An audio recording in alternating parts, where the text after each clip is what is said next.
The January 6th committee is an illegitimate committee. It's the bottom line. We passed the bill, and Nancy Pelosi refused to allow the minority to seat members of their choice. Now, I got to tell you, I came out of the Maryland legislature first, but that's not an anomaly, because when I was in the state Senate, God rest his soul, Mike Miller appointed all the people to committees, Republicans and Democrats. So I went to Washington, and all of a sudden it's like up to the Republican leaders to appoint Republican members to committee. I'm like, well, this is interesting. This is the way it should be, but this is interesting. That's the way it's done in Washington. The Republican leader gets to appoint the minority, in this case, the minority members to that committee. Nancy Pelosi said, no, you can't have the members you want. That made it an illegitimate committee. That's why the majority of Americans don't pay attention to it. They know it's a star chamber. That's what it is. It's a rigged hearing. You don't have real minority members cross-examining. This isn't a trial. Americans watching this should go, this is ridiculous. Do we need to look into what went wrong? Yeah, we need to look like Nancy Pelosi refused National Guard to be present. You know, when the White House said they're supposed to be there. Yeah, we need to look into that. We need to look at the Capitol Police response. We need to look at why the only person killed in the Capitol was an unarmed civilian. That's the truth. I'm sorry, that's the unvarnished truth. Might be uncomfortable for some of you. We gotta look into that. But you can't do it with a one-sided partisan committee. It's not fair. It's not the way the process works in Washington. The bottom line is, and you heard it, I voted against the Capitol Police getting a gold medal. Yeah, because the word insurrection was used in that resolution. If it didn't have the word insurrection, I would have gladly done it. But insurrection is a legal term, and oh, by the way, I was proved right. Subsequent pleadings by the Department of Justice said that Congress had basically found it was an insurrection because of that resolution. That's wrong. It doesn't surprise me that he has such a horrible opinion of the January 6th committee, since they were the ones that identified him as one of 10 unrepentant co-conspirators who was sitting in the White House December 21st, 2020, plotting the entire events of January 6th. And when you are doing that, you are violating your oath of office, you're violating your oath to the Constitution. Some would say it's treasonous to try to overturn the results of an election. These are serious things that we have to get to the bottom of. It is bipartisan. Your Republican leadership refused to appoint people to it. And then others who were willing to serve stepped up to serve. Yeah, it's uncomfortable truths of what happened that day, but only because it's been turned into a circus where people don't even know what truth is anymore. We're debating things that used to just be standard things that we operated in this country with like a knowing that we have election systems, we have the results that are tallied, there's overseeing to this, there's a process through the judicial system to raise complaints if it's not done in a good way, as we saw in the 2000 election, was a hanging chads in Florida. We have a legal system that can address problems and challenges in our election system. But this was all hyped up because of your unwillingness to accept the results of an election. And democracy can't work if you are refusing to accept the outcome of an election if it's not to your liking. Thank you. Thank you so much for being here tonight, to everyone. Even the spirited conversation that we're having, it's an important part of what keeps democracy alive, and for the decision that you get to make in, I think, 12 days, but it was counting. In foreign country, if someone's in trouble, you don't stop to ask them what party they belong to. You don't check the bumper stickers on their car.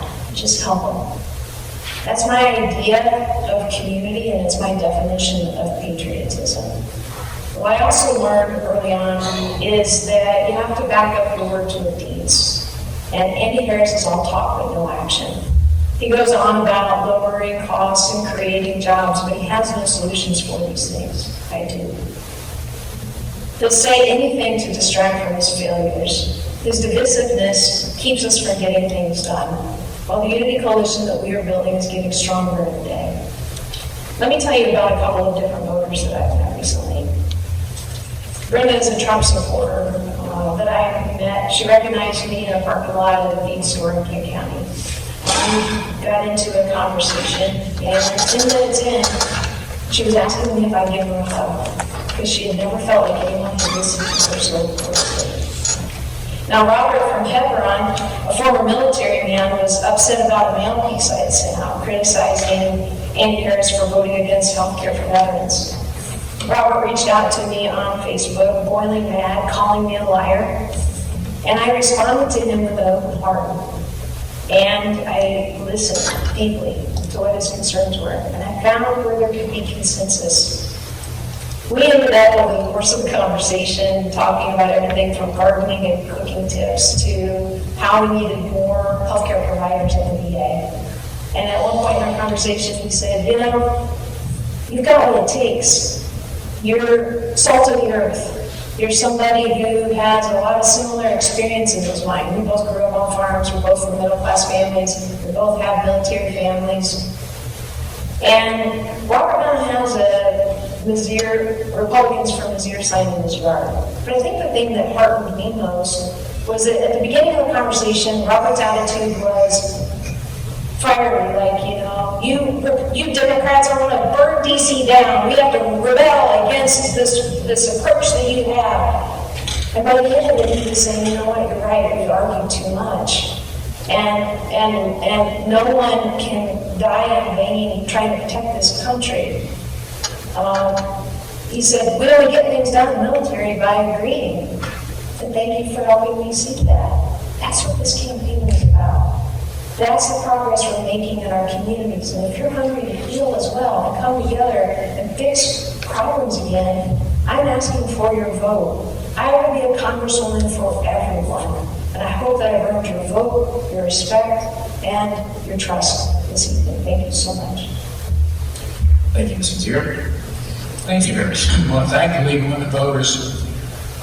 It's a pretty interesting Unity Coalition campaign with some of the most negative pieces of mail and video that this district has ever seen. And it belies the truth because, you know, I wore a uniform for 17 years. To somehow suggest that I don't care about veterans, I worked in a VA hospital, somehow suggest that I don't care about veterans is just ridiculous.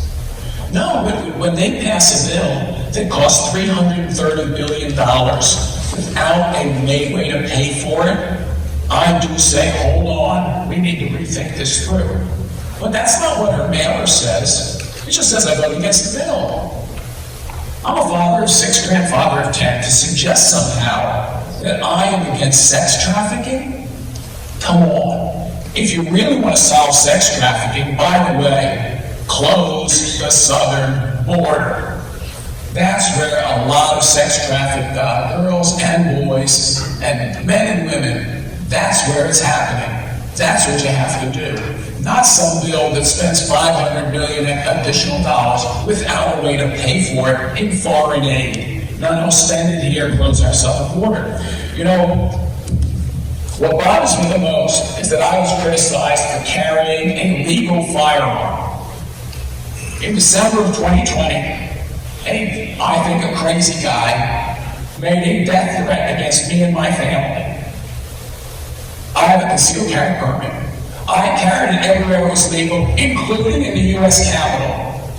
It is legal for a member of Congress to carry in the U.S. Capitol. To suggest, and by the way, a judge, this was while a judge let this person out on bail, pending trial.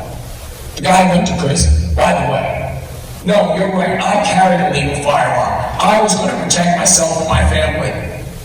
And to be criticized for that? Shame on you. Now look, the governor did say I said it was crazy when I thought places of worship should remain open during COVID. I'm sorry. I think that in America, your First Amendment right includes the right to worship whatever way you want to worship. And if you want to go to a place of worship, the government doesn't have the right to close it. Again, I'm going to disagree with it. And by the way, the governor didn't call me crazy. He said that was crazy to suggest that we should open places. There's a big difference. So why all the dishonesty? Because Ms. Mizeur doesn't want to talk about what's on everybody's mind. It's the cost of gas and groceries and how big spending in Washington is making it worse. She doesn't want to talk about safety and her literally attack on the police in her website. Her calling whiteness a disease and then scrubbing that from her website. This is a campaign of deception. She doesn't want to talk about an open southern border. She doesn't want to close it. You heard it. She doesn't want to close it. We've got to close it. And finally, we have to restore parental rights. Thank you very much.